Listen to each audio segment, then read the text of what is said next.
Hello everyone, welcome to my YouTube channel study to race. ఈరోజు మనం degree 5th semester solid state ఫిజిక్స్లో ఉన్న important question Weiss theory of ferromagnetism. ఈరోజు మనం దీని గురించి తెలుసుకుందాం. నార్మల్గా ఫెరోమాగ్నెటిజం అనేది ఒక మ్యాగ్నెటిక్ మెటీరియల్. ఫిజిక్స్లో మనకి 3 టైప్స్ ఆఫ్ మ్యాగ్నెటిక్ మెటీరియల్స్ ఉంటాయి. ఒకటి డయామాగ్నెటిక్ మెటీరియల్, 2 పారామాగ్నెటిక్ మెటీరియల్, ఇంకోటి ఫెరోమాగ్నెటిక్ మెటీరియల్. ఈ డయామాగ్నెటిక్ ఇంకా పారామాగ్నెటిక్ మెటీరియల్స్ అన్నవి ఎలా యాక్ట్ చేస్తాయి అంటే, సపోజ్ ఈ రెండు డయా ఇంకా పారామాగ్నెటిక్ మెటీరియల్స్ అనుకోండి.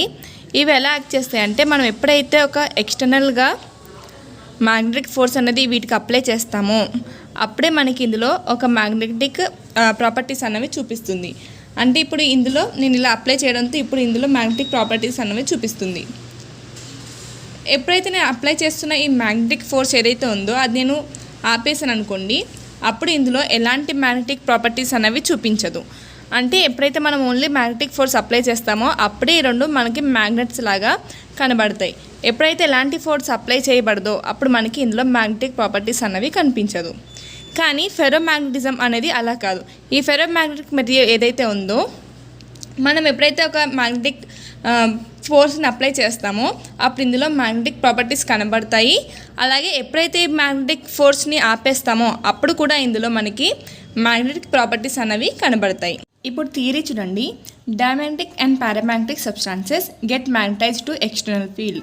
అంటే డయామాగ్నెటిక్ ఇంకా పారామాగ్నెటిక్ సబ్స్టాన్సెస్ ఏవైతే ఉన్నాయో, ఆ మెటీరియల్స్ ఏవైతే ఉన్నాయో అవి ఎక్స్టర్నల్గా మ్యాగ్నెటిక్ ప్రెషర్ అప్లై చేసినప్పుడే అవి మ్యాగ్నెటిక్ ప్రాపర్టీస్ అనేవి చూపిస్తాయి.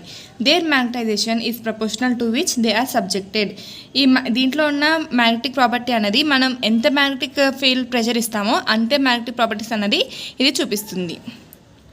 But these return to unmagnetized when there is no external magnetic field.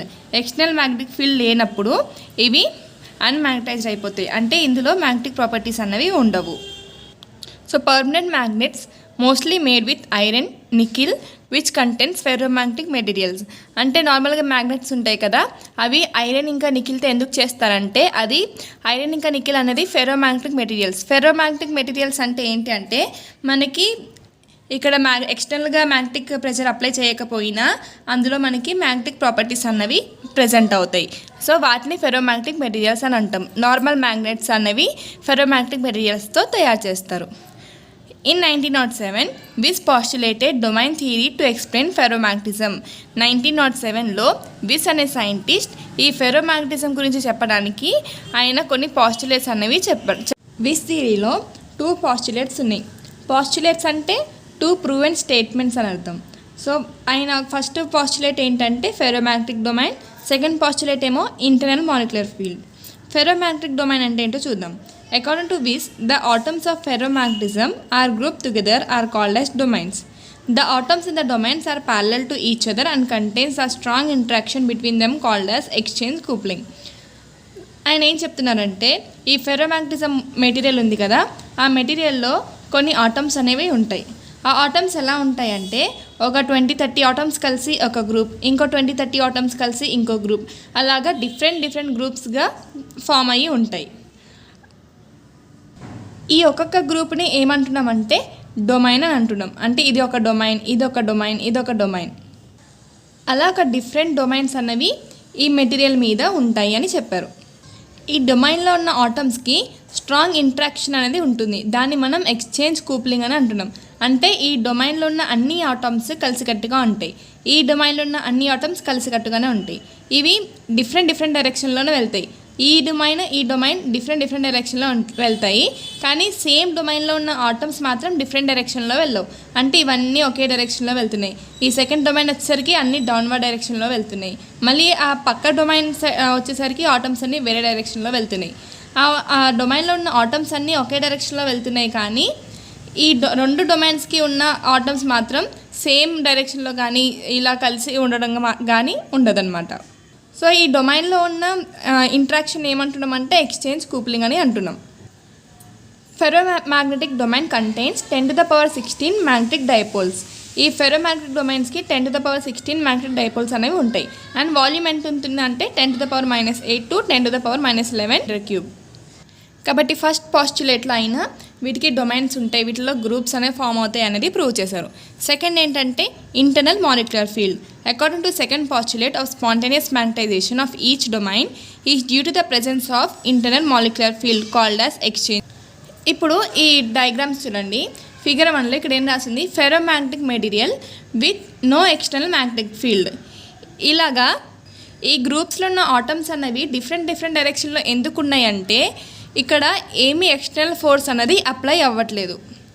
అలాగే సెకండ్ ఫిగర్ చూడండి, ferromagnetic material with external magnetic field.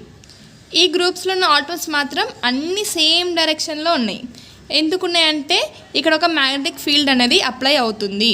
అందుకు ఎప్పుడైతే ఇలా ఎక్స్టర్నల్గా మ్యాగ్నెటిక్ ఫీల్డ్ అప్లై అవుతుందో అప్పుడు ఆటమ్స్ అన్ని డొమైన్స్ అన్నది ఒకే డైరెక్షన్లో వెళ్ళడం జరుగుతుంది.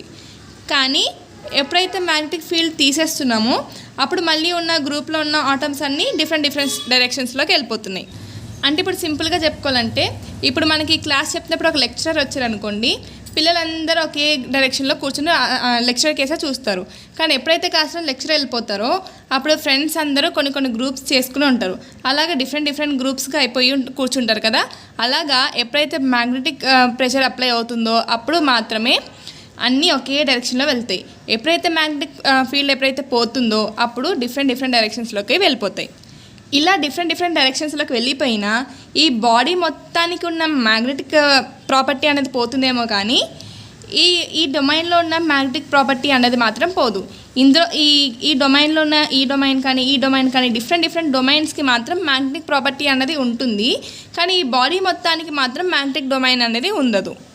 అంటే ఇప్పుడు పారామాగ్నెటిక్, డయామాగ్నెటిక్ ఇంకా ఫెరోమాగ్నెటిక్ తేడా ఏంటి అంటే పారామాగ్నెటిక్ ఇంకా డయామాగ్నెటిక్ మెటీరియల్స్కి ఈ మధ్యలో డొమైన్స్లో ఉన్న మ్యాగ్నెటిక్ ప్రాపర్టీస్ కూడా చూపించదు. కానీ ఓన్లీ ఫెరోమాగ్నెటిక్ మెటీరియల్లోనే మాత్రం ఈ ఎక్స్టర్నల్ ప్రెషర్ మనం అప్లై చేయకపోయినా సరే వీటిలో మనకి మ్యాగ్నెటిక్ ప్రాపర్టీస్ అన్నది చూపిస్తుంది. అందుకే ఇవి మనకి పర్మనెంట్ మ్యాగ్నెట్స్లో యూజ్ చేస్తారు.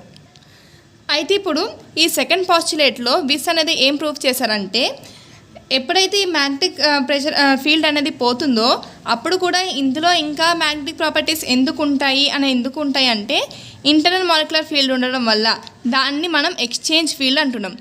ఈ ఇంటర్నల్ మాలిక్యులర్ ఫీల్డ్ ఉండడం వల్ల వీటిలో మ్యాగ్నెటిక్ ప్రాపర్టీస్ అన్నవి చూపిస్తాయి.